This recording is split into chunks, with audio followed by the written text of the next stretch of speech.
Assalamualaikum warahmatullahi wabarakatuh. Gimana kabarnya teman-teman? Aku harap kalian selalu baik-baik aja ya. Perkenalkan dulu, aku Nomi Novianti dari Prodi Ilmu Kelautan, UIN Sunan Ampel, Surabaya. Nah, di sini aku mau nge-review salah satu jurnal plankton yang berjudul Kelimpahan Plankton di Ekosistem Perairan Teluk Gilimanuk, Taman Nasional Bali Barat. Untuk autor dari jurnal tersebut ialah Hikmah Toha, yakni dari Pusat Penelitian Oseanografi Lembaga Ilmu Pengetahuan Indonesia atau LIPI Jakarta. Nah, di sini juga udah ada kontak dari autornya. Saya kira jika ada pertanyaan lebih lanjut terkait penelitian ini atau jurnal ini bisa hubungi email di sini ya. Oke, yang pertama akan saya bahas yakni ialah tujuan dan metodologi. Untuk tujuannya, tentu saja untuk mengetahui kelimpahan plankton di ekosistem perairan Teluk Gilimanuk, Taman Nasional Bali Barat, yang akan digunakan sebagai dasar untuk membuat konsep pengelolaan sumber daya laut di ekosistem perairan tersebut. Nah, ini untuk lokasinya, yaitu dia ada 10 lokasi pengamatan. Cukup jelas ya, di sini ada tulisan yang titik-titik itu, ada ST1, ST2, sampai ST10. Gitu. Nah, kemudian ada alat dan bahan. Yang pertama ada jaring plankton dengan ukuran mata jaring 80 mikrometer dengan diameter mulut jaring 0,31 meter dan panjang jaring 100 cm untuk sampling fitoplankton. Dan ada jaring plankton dengan ukuran mata jaring 300 mikrometer, diameter mulut jaring 0,45 meter, dan panjang jaring 180 cm untuk sampling zooplankton. Alat yang berikutnya yakni ada Sedgwick Rafter Counting Cell. Ini digunakan sebagai alat pencacahan untuk fitoplankton. Dan sedangkan untuk zooplankton ialah menggunakan cawan Bogorov. Kemudian ada mikroskop high power. Ini digunakan untuk identifikasi sampel plankton tentunya di laboratorium. Berikutnya ada botol sampel. Ini untuk menyimpan plankton. Lalu ada formalin dengan konsentrasi 4%. Jadi ketika kita taruh sampel di botol sampel, itu tidak lupa juga kita kasih formalin konsentrasi 4%. Nah, untuk langkah kerja, ya, jadi sampel diambil dari 10 stasiun. Nah, stasiun yang tadi udah saya jelasin itu ya, lokasi penelitiannya, lokasi pengamatannya. Nah, kemudian sampling dilakukan secara horizontal pada permukaan perairan yang ditarik selama 2-3 menit dengan kecepatan konstan.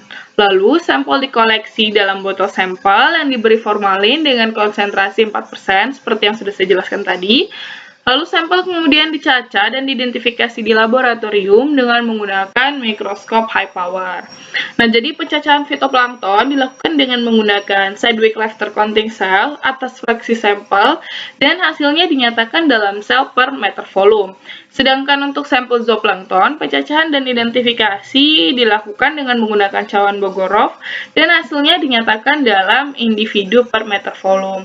Jadi karena zooplankton ini adalah hewan, makanya satuannya tuh individu bisa dihitung gitu kan. Kemudian selain sampling, terus identifikasi, pencacahan, juga ada analisis data yang dihitung-hitung gitu ya.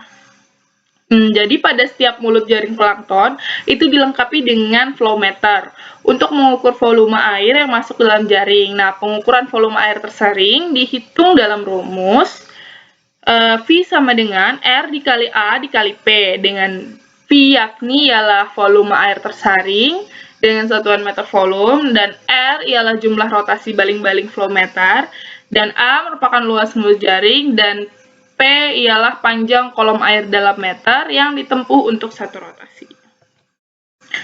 Berikut kita masuk ke hasil dan pembahasan.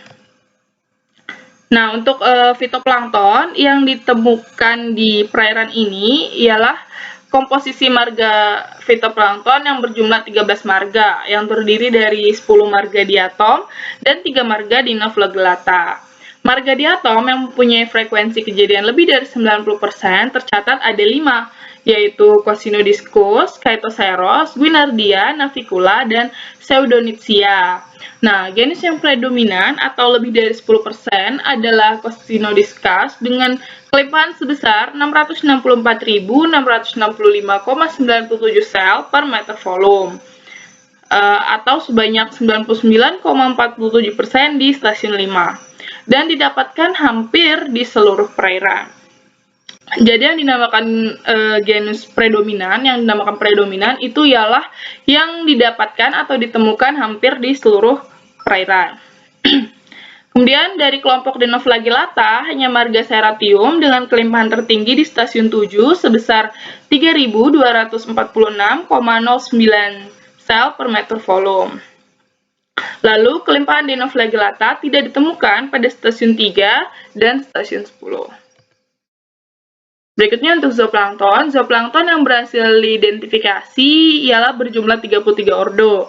Komposisi umum zooplankton terdiri dari Copepoda, terutama Calanoida, Cyclopoida, dan Nauplius Copepoda dengan kepadatan tinggi yaitu lebih dari 50%.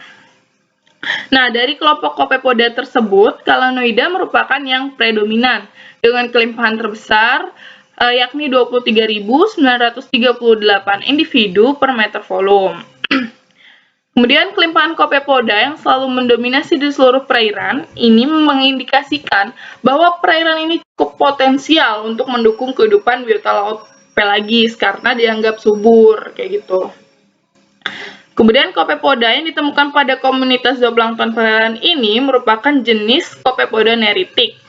Yakni jenis Copepoda ini berukuran relatif lebih besar dan biasa hidup pada perairan yang tidak dipengaruhi daratan, seperti yang banyak ditemukan di Laut Jawa.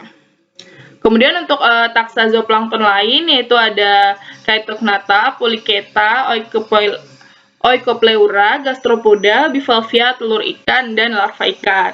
Nah, ketujuh taksa zooplankton ini umumnya mempunyai persentase kepadatan yang tinggi, yakni lebih dari 10%, kecuali Polychaeta yang tidak ditemukan pada stasiun 9. Nah, lalu untuk dari hasil dan pembahasan tersebut, maka dapat ditarik kesimpulan yang pertama, genera diatom Cocinodiscus, Chaetoceros, Guinardia, Navicula, Pseudonychia banyak ditemukan di seluruh perairan Gilimanuk dengan frekuensi kejadian lebih dari 50%.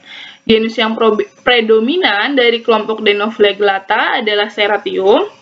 Lalu takson dari kelompok Copepoda, Polychaeta, Chaetognatha, Bivalvia, Gastropoda, dan Oikopleura memiliki frekuensi kejadian tinggi, tetapi yang memiliki kepadatan tinggi hanyalah dari ordo Copepoda, terutama Calanoida, dengan kelimpahan lebih dari 50%. Nah, maka dari itu, hasil penelitian ini memperlihatkan bahwa perairan Gilimanuk mempunyai kelimpahan lebih padat, dan dengan demikian dapat dikatakan bahwa perairan ini cukup subur akan nutrisi. Ya, mungkin itu saja yang dapat saya sampaikan terkait review jurnal ini. Apabila ada kritik, saran, maupun pertanyaan, mungkin bisa hubungi saya di kontak tertera.